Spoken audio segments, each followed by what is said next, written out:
Sean. Welcome to Inspiring Derby. Today we're going to be talking to you a little bit about your company, iBox. But mainly, I just really want to get over my enthusiasm and how your business has gone from IT security to well, what is it now? Now we're this big, massive digital agency, effectively, and we're loving every second of it. That journey fascinates me as a marketeer, which can be technical and scientific and logical, or can be creative and colourful and artistic, and very much has that split. It's almost like the same applies to your business now. There's that very techie, logical half, and then there's this creative film media side of it, SEO, marketing, and I just wonder how that works. Let's start there. How does that work? I mean, whereabouts do you want to start? Because it's an entire journey within itself. Let's start at the beginning. So what did it start off as? What did iBox concept? Back in 2007, I think it was, I'd been playing around with computers my entire life. I had my first computer at age 4, so I was really early on. My parents owned a big IT business, which enabled me to have a lot of the tech really super early on. And my dad showed me how to program. He showed me, if you do this, it breaks this, and effectively that is hacking. I thought, oh shit, that's brilliant. So that got me on the ball of, breaking into the local school network, breaking into the college network, breaking into the police computer database, which I can say because it was in Spain and it's all good, and that's where I grew up. So international borders, I'm fine. It's fairly safe to say that I wasn't expecting this story to start there. To start with hacking police Let's start off with in breaking Spain. the law, yeah, and now we're going to fix it. But no, so it started off in hacking like that, and I got to the age of 17, and I thought, you know what? I saw my dad build a big business, went from back bedroom to, I believe at its peak was around 60 odd employees, which is quite a substantial company. Yeah. For him, he retired at 40 because that's what he wanted to do, and packed up and gave up. To me, it was like, right, okay, now we've got this idea of computer security. Let's try and make some money off the back of this. So I came back to the UK age 18. And we set up the company, formed the company, and started working with small IFAs, solicitors, accountancy practices on a small scale, and going, okay, you guys will be in massive if this gets leaked or if this data gets out, and lo and behold, here's your problem, here's your problem, here's your problem. And it was a case of we were able to solve a lot of people's issues for a lot of money, don't get me wrong, quite quickly. Yeah. And that was a business or a part of IT that I was massively enthusiastic about.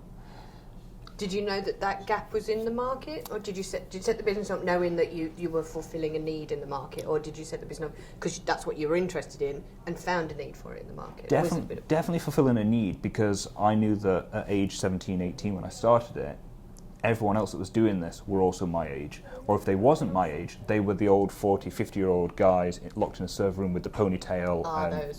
There was nothing in between. And there had to be a reason for that. The old guys were there because of the Unix systems that people had been using in the 70s and 80s, and there was big gaping security needs in enterprise. What I was doing coming up as a youngster was working on the new things that were coming out, the Windows 98, the Windows 2000, and all the gaping holes there. And as the internet was becoming more and more prevalent then, I mean, we're talking 10 years ago, when you were still hearing the the dial-up tone. I missed the dial-up tone. There's huge opportunities there to do things, and that's what it was. It was, do you know what, there's a gap, let's fill it. And the great thing was I was 18 years old. I just started my degree at university. So this was sort of... It was at the same time. So you got a dual career, education and the story I like to say is I would be sat in classroom at the University of Bath, working on a laptop. Yes, sir, I'm doing my assignment, and I'm hacking somebody, 300 miles down the road. And that was my university experience. So very much experience-led education. Absolutely. They couldn't have asked for better, really. So that's where it started. Was that in Bath as well, the business? That was actually down in Weston-super-Mare, of all places. Okay. Yeah. I moved back from Spain age 18, had family down that way, so logical. Makes sense. Yeah, absolutely. Yeah. And then you moved to Derby? The business moves with you? Or it then grows bigger? Absolutely. Doing my degree was really interesting. It was in computer science, obviously. What else is it going to be in? And after several severe from sort of the headmaster or the director, whatever they call them at university nowadays, the dean, saying, Sean, you've not attended 70% of your classes, you've not handed in these assignments, we're going to kick you off. And that was a conversation I had 3 times. Wow. And I did graduate with honours in the end. But so I guess they could see that potential. They could see it, and I was working really, really hard when I did work with them. The final dissertation was to build a piece of software, which I built, and at this point I'd already had in my mind, because the business has been going 3 years, hence the end of a 3-year degree, I already had in my mind that I wanted to move on to software a little bit then at that point. So I built a piece of software for the dissertation, and showed it to them, demoed it to them, gave them the dissertation that I wrote for it. And I said, great, we need a copy of the code because it goes on your file. No, this is my software, I've built this, and I've sold it to somebody already. And I said, right, if you cannot give us the code, then you do not get full marks. So I scraped by the skin of my teeth, but I'd then gone into the software business. So that's where software came? Yeah. And was it software, so you did your dissertation on it because you knew that's where you were going? Or I knew that's where it was going. Or did your dissertation open the door to software for you and your light bulbs? I knew where I was going because at 18, hacking, fantastic. At 21, by the end of my degree, so much had changed in that time period. We've now got broadband at this point, which is everywhere, and Wi-Fi, which is starting to be everywhere. The guys that are good at hacking are now 14 years old, not 21 years old. And I'm a dinosaur already at this point, so I had to get out of that business almost. And we've carried on, right up until to date. We still have some security clients going now, but it was a case of, I know what's going to be better. And do you know what? It's a lot better to scale a development business than it is to go out there, do this test for a few hours, do that. So it was knowing that I wanted it to be above and beyond myself and one other. So it was evolution in order to stay ahead of the curve, to be innovative, to remain commercially viable, I guess. 100%. Okay.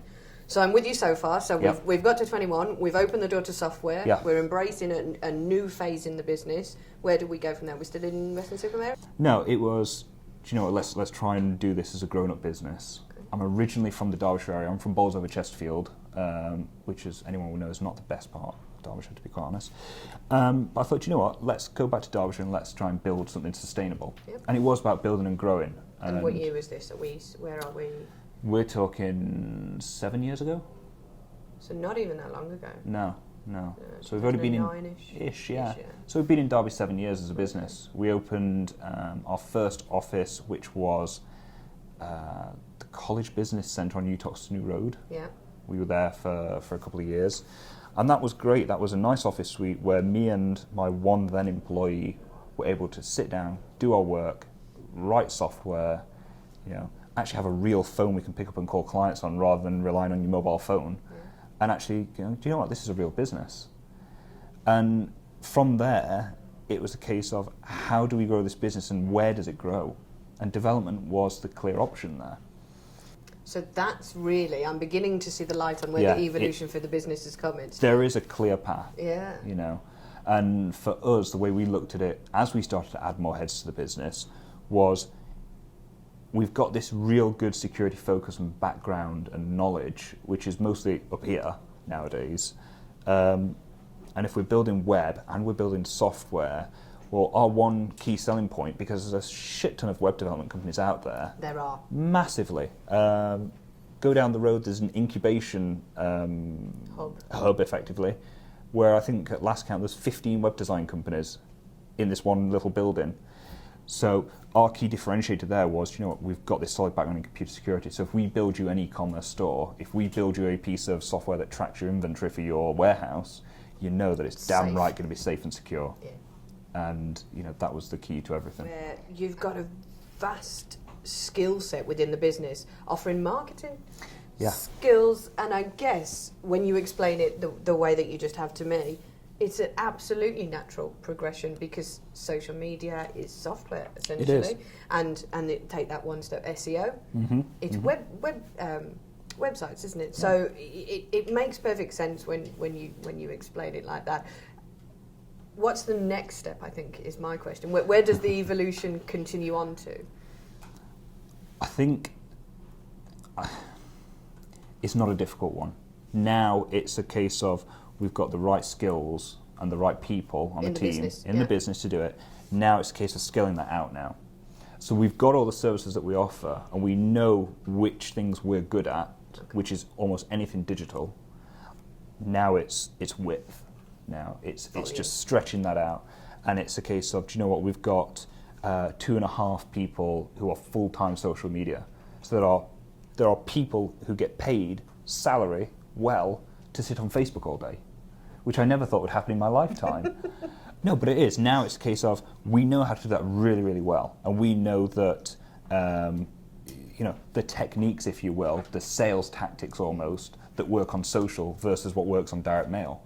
So one of the things we talk about quite heavily, and my guys now repeat this as a mantra almost, is we talk about Pareto's principle, the 80-20 rule, or as we go in the office, it's jab, jab, jab, right hook. Which is concept. It's give content, give advice, give anything and everything you can to your customers before you ask for that sale. Yeah. And so we go around talking like that.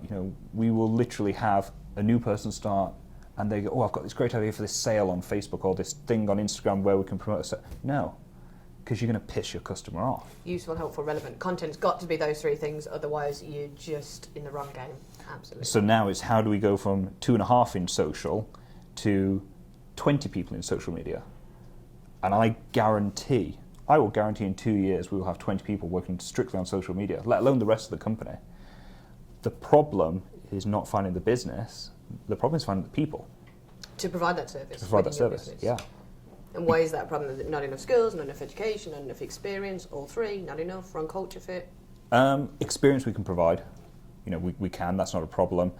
The skills we can almost teach, but it's the basic life skills, which is an enormous problem. We will see 20 CVs a week come through the door, and a lot of these are for the social media jobs. Yeah. However, if you can't string a sentence together, you're not going to have much joy posting on Twitter and Facebook for us. The other thing is being self-aware. Being very self-aware is a huge deal. So I'm 18 years old, I want to work in social media, I send a CV in about it, and then when that potential employer looks at my Twitter or looks at my Tumblr or whatever it is, I hate work every day. I hate work every day, going out on the lash tonight, which is fine, but then not going to work on Monday morning because I was out on the, or whatever it might be. And we've seen some horrific things. And you just go, no. Yeah. And there's nothing wrong with posting that content in a personal setting, but understand that social media is just that, it's social. And correct.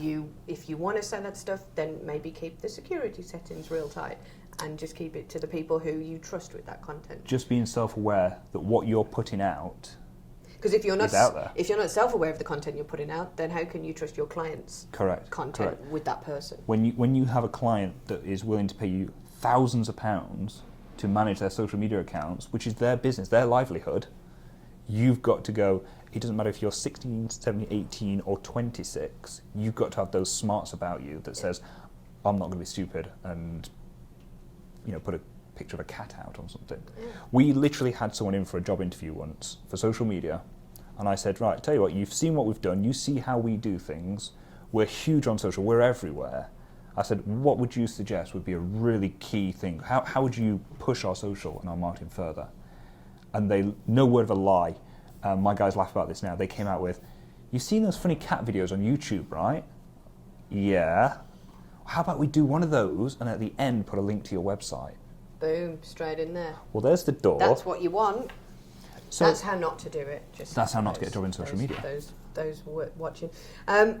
So we've talked, and I see how animated, and I see the passion in you when you talk about the culture and having the right people in your business to grow it. You talk a lot about mergers and acquisitions, or you talk a little bit about mergers and acquisitions, and how it's definitely something that you're looking to consider as part of your growth plan. 100%. I think what I want to know is, putting those two bits of information together, is when you're looking at potential businesses that you want to bring into the fold, how much of the cultural fit within that business will play a part in that decision to make the approach, maybe? Yeah, it's interesting because we acquired a quasi-competitor 2 years ago, and we didn't really take any of the team, we just strictly took clients and their sort of brand assets, if you will. So it is an important part of what you pick and choose? It has to be, because you cannot merge or bring someone on board to any length that doesn't fit right. We we look at mergers and acquisitions in the sense of, do you know what, we want to grow.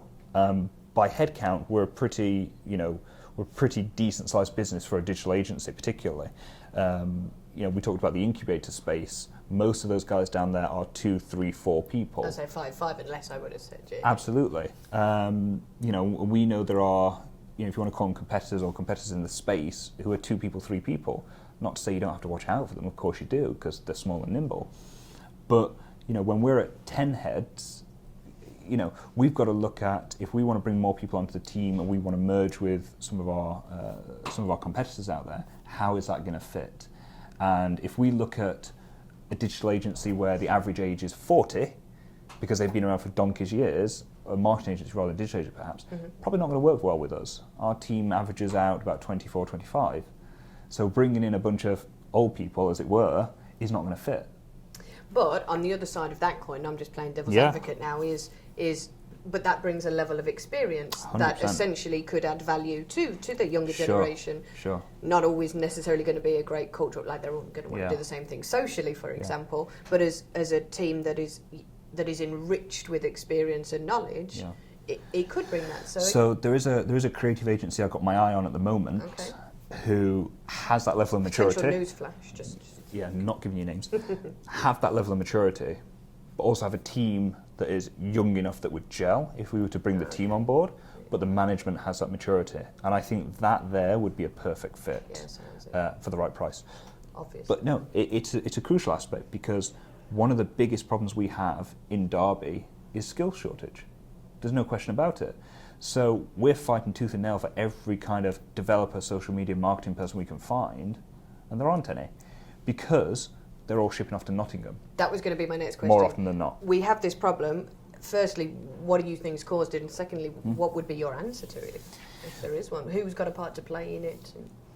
So it's incredibly interesting. I sat down with someone the other day and I said, why is this so difficult? Because, Derby has a lot of creativity in it. It has a lot of these creative companies. Yep. Why can't we find anyone? Well, because they're all going to Nottingham. Right. Why are they all going to Nottingham? Higher salaries. Right. But the thing to think about there is, if you're travelling from Derby to Nottingham every day, that's an hour and a half commute in the morning, with the traffic at least, and an hour and a half back for what, an extra £5,000 a year, maybe?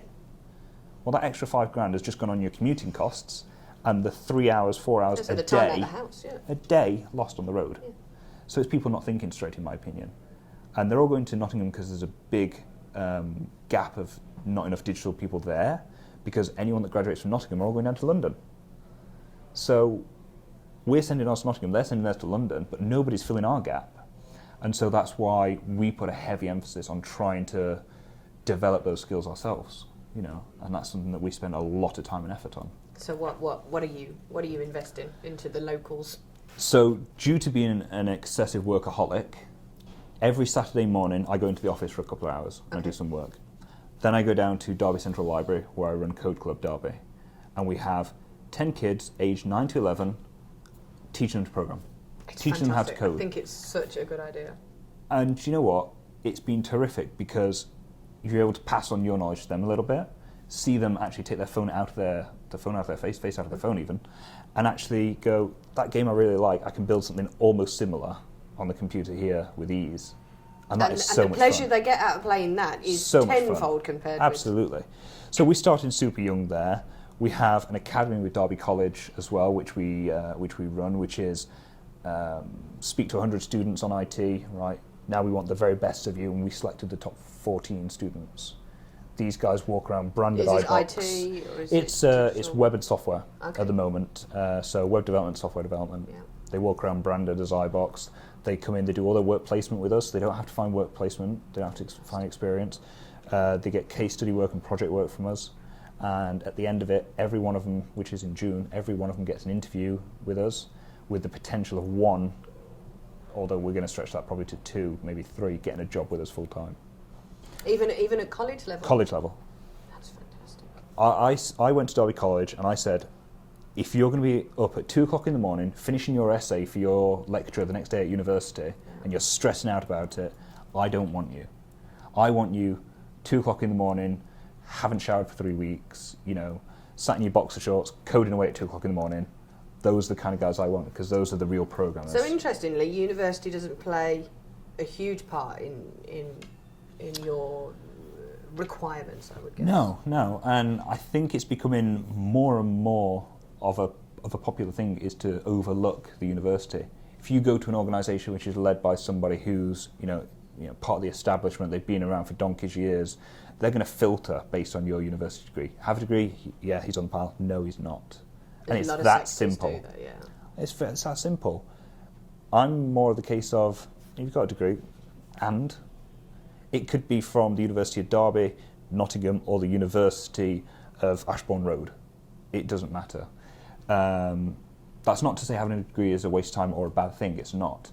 University provides experience, and I think that in itself is a big deal. Also, I would possibly argue, and this is possibly my connection to the university kicking in now, is that the University of Derby has something that iBox doesn't have, and that's the ability to attract national talent into the county. Absolutely. I think the problem we have is retaining it. Yeah. And so maybe the university doesn't have a role to play, as you've discussed, like sort of breeding them young, so to speak. Yeah. But it has that draw. It can pull people from all over the world, really, but mainly the country. And so maybe that's another way that we can retain talent. So we have an internship program at iBox, which is if you're great at IT or if you're great at marketing or want to be great at these things, come and talk to us. And we have that in partnership with Derby University. So our interns... Another big link with the business school there. Our internships, they will most come from Derby University, and we've said we're happy to take 2 or 3 people on this summer. And that's it, and from the marketing department, but also from the IT skills. Absolutely, okay, absolutely. So it's not just one-sided, and that's sort of what's causing a lot of disruption. We are massively disruptors in the city in what we're doing with a lot of our different aspects. And to do that, we're going, we're not just a web agency, we are this digital marketing agency, we are this powerhouse, and we're making a lot of noise, we're rumbling a lot of people, and if we can take the very best out of the internship programs, before anyone else gets to these guys, we want to have the very best people. It's going to make our 5-year plan, which I discussed with my team at the start of the year, just that much quicker. Fantastic. So where does Derby Digital fit into that? I'm guessing one of those that you've just described, whether it's coding or the college or the university link, Derby Digital is one of those.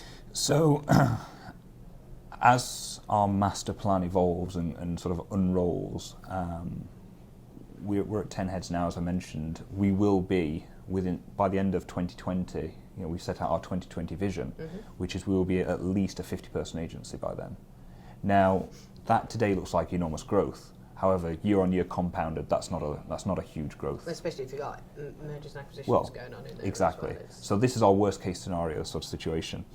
Derby Digital was an idea that was sort of thrown around a few times, and trying to come up with a concept of how we could explain to the city what it is we do, because the vast majority of our business is southwest and north.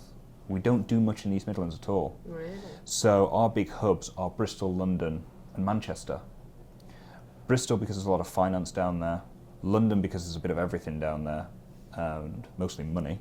And Manchester because there's a lot of distributors, warehouses, etc., etc., etc. that we work with. So Derby Digital was a case of, actually, let's take all these things that we do, let's bring it to Derby and actually show them that we've been here 7.5 years. Nearly 8 years now, and we've operated from here. We've enjoyed the benefits of Derby, which some say is a city, I say it's a big village. So we've had the benefit of low overheads, which you do get in Derby versus London, fantastic local talent. But let's actually now demonstrate to people that what we have to offer is valuable to these guys. Now, the problem we have is because we've done all of our business in these hubs around the country, is our prices are a little bit higher than what the average competitor might be. Locally, you mean? Local competitor. Absolutely. You could walk down the road now and get a website for £1,000. I mean, it won't be very good, because you've got to come to us. So what we've done is said, right, we're disruptors, we're a growing agency, we're financially secure. Unlike a lot of our competitors, we've taken no funding, so we don't have any external funding, we have no overdrafts, we do everything off of what we earn. And said, right, okay, if our average project size is £5,000 for argument's sake, to anyone in Derby, it's 3,000 now. Because we can do that. But not only can we do that, but instead of you coughing up that $3,000 up front to us, because we're financially stable, tell you what, give it to us over 12 months. Okay, so lots of different options to make you more accessible to the local market. This is it. So we've sat down with companies who are £1-2 million in size and companies a lot smaller locally, who we've gone, right, this is 3,000 for argument's sake. We can't afford that. You're a £2 million business. How can you not afford 3,000? Because everybody is watching the cash at the moment. Everybody is strapped for cash, and everybody's watching how much they're spending. But instead of 3,000, you go, it's $250 a month for the next 12 months. Bingo. We're suffering online, but you can help us at an affordable price, and we know you're not going anywhere because you've been around for so long.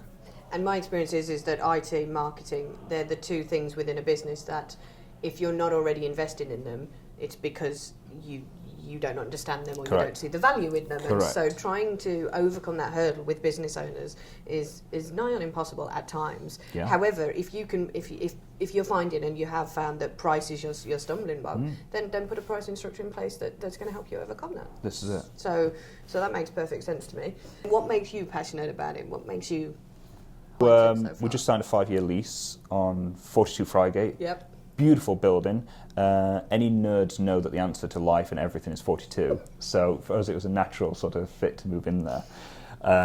We were going to do some video content around that. I don't know what happened to that, but no, it's a beautiful space. It's an old building, 240 years old, I believe. It's a fantastic space for us to move into. Needs a lick of paint. We're getting there, right? Because we're busy. Yeah. But that allows us to expand now. We're no longer in serviced office space, which was a big move for us, which means that actually, and it's new hurdles to overcome as well. And I'm not sure how I feel about serviced office space. I have very mixed emotions about it. It's new hurdles. It's new hurdles in the sense of the toilets run out of toilet paper. Somebody's got to deal with that. And as an entrepreneur, when you're tying it back into this, when you're focused on this is what we're doing, this is the vision, this is the goal, and you've got someone going, Sean, there's no bog roll, someone needs to take care of that. Yeah. That's not me. And in service office space, which is why it's great for so many startups, is all that's taken care of. Right?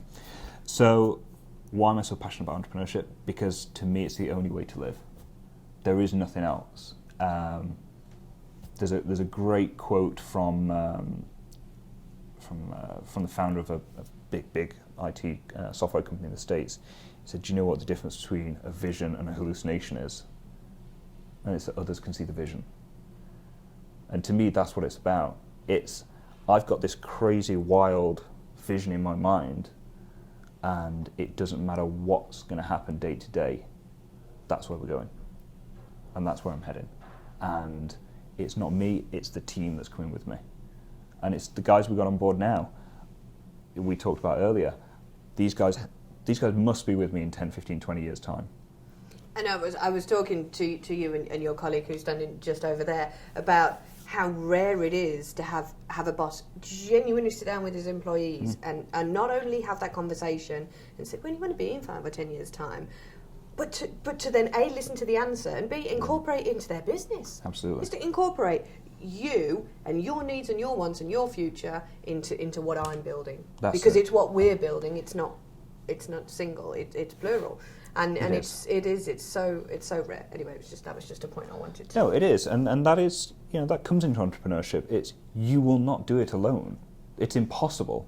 You cannot achieve all these wild things. Which comes back to other people can see your vision. They can't see. Yeah. That's it. And we've had tough times. We've had some difficult times. We've had members of staff who haven't quite been the right fit, and have caused disruptions in the waves for the other team members. And I recall only a few months ago when we had to let someone go because they weren't the right fit.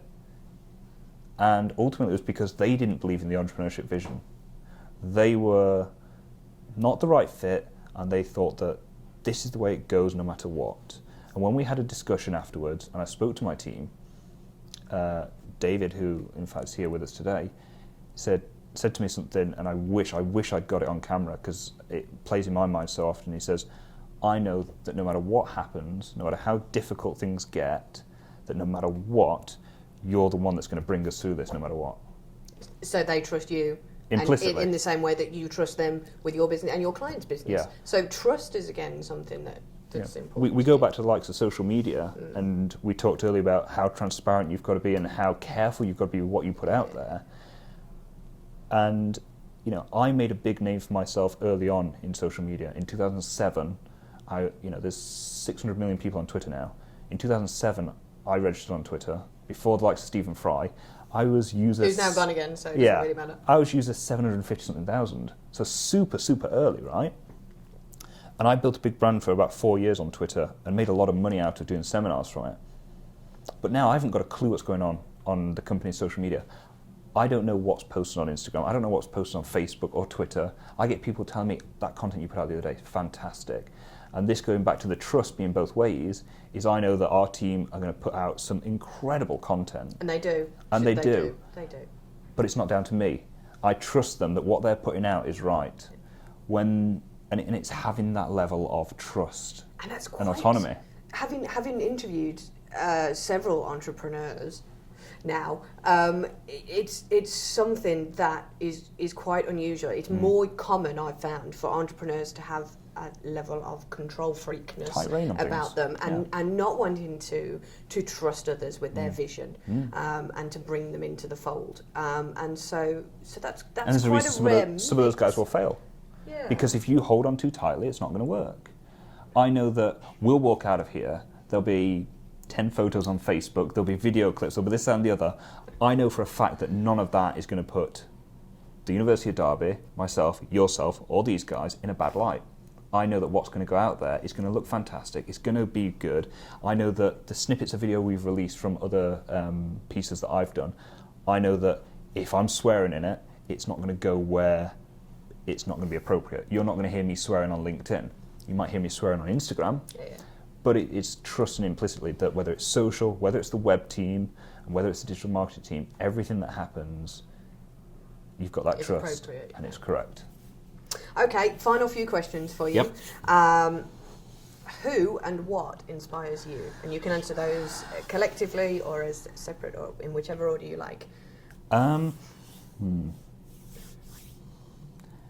wouldn't say there's anyone particular I could pick on nowadays that inspires me. I think over the course of the journey, if we want to go that route, there have been several people that have done. Yeah. I think from a tremendously young age, from 4 to 21, if you will, my father built a very successful business, did extremely well. That was massively inspiring, without a shadow of a doubt. And then I think from then on, you do find other sources, and I think there's been a couple of clients over the years who I've gone, wow, look what you've done.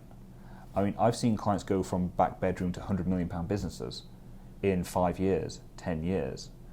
And that was special. And taken a lot of advice and knowledge from them. Yeah. Over the years, I've started another company with a client that we've then sold and done really well out of. So things like that. My team inspires me every day, I think.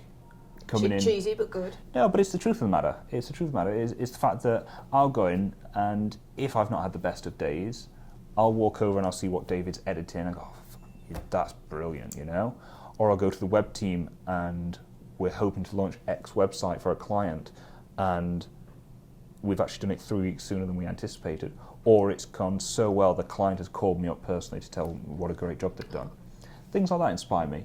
If you want to go big picture, the famous people that would inspire you, most people would say Steve Jobs or Bill Gates, but that's, to me, that's a bit too common. I like Larry Ellison. Okay. Tell me more about Larry. Ex-CEO of Oracle, second biggest software company in the world. Oracle, yeah. He's a huge fan of Genghis Khan, who I've done a lot of reading on. Someone's got to be. Yeah, well, done a lot of reading on. And there was a famous quote there which was something that I believed in when I was younger and realised it was a bad decision. And that quote was, "It's not sufficient that I succeed, everyone else must fail." And being a young, hustler, hard worker, it's like, yeah, that's brilliant. And that made me become incredibly competitive. And I am massively competitive. It doesn't show. No, not at all. But knowing that actually that's not quite right. Not everyone else has to fail. You've got to acquire them instead. And that's the way I look at things. So you've got Larry Ellison, I think he's got some good points there. And just looking at what some of the other entrepreneurs are doing, Mark Benioff of Salesforce is a very inspiring character. He was Larry Ellison's right-hand man at one point, so that's interesting as well. As for what inspires me, this is an interesting one. This is a conversation we have in the office quite often, is that there is nothing in particular that I want or need that I don't already have. I'm not a massively materialistic person. I like nice things, as anybody does. But what I want and what I'm driven by is the growth of the company. And again, very cheesy, I suppose, but it's the truth. There is nothing else. And so... But if that's what inspires you, that's what inspires you. That's the That's beginning, what middle, gets and me end up of it. every single day to get to work. And if things aren't working out well, fine. But we know that that's going to go, and that's going to work, and that's going to happen. And, you know, things don't always go right, but that is it. Nothing Fantastic. else. What would you say to inspire others? I've touched on this a few points over different conversations, and every time I sort of chop and change a little bit what I think. To me, you've got to actually want to do it. You've got to actually be willing to sacrifice things, because you will not start a business and in 3 to 5 years, and that's a long time when you're doing the daily slog, you will not in 3 to 5 years wake up and be rich.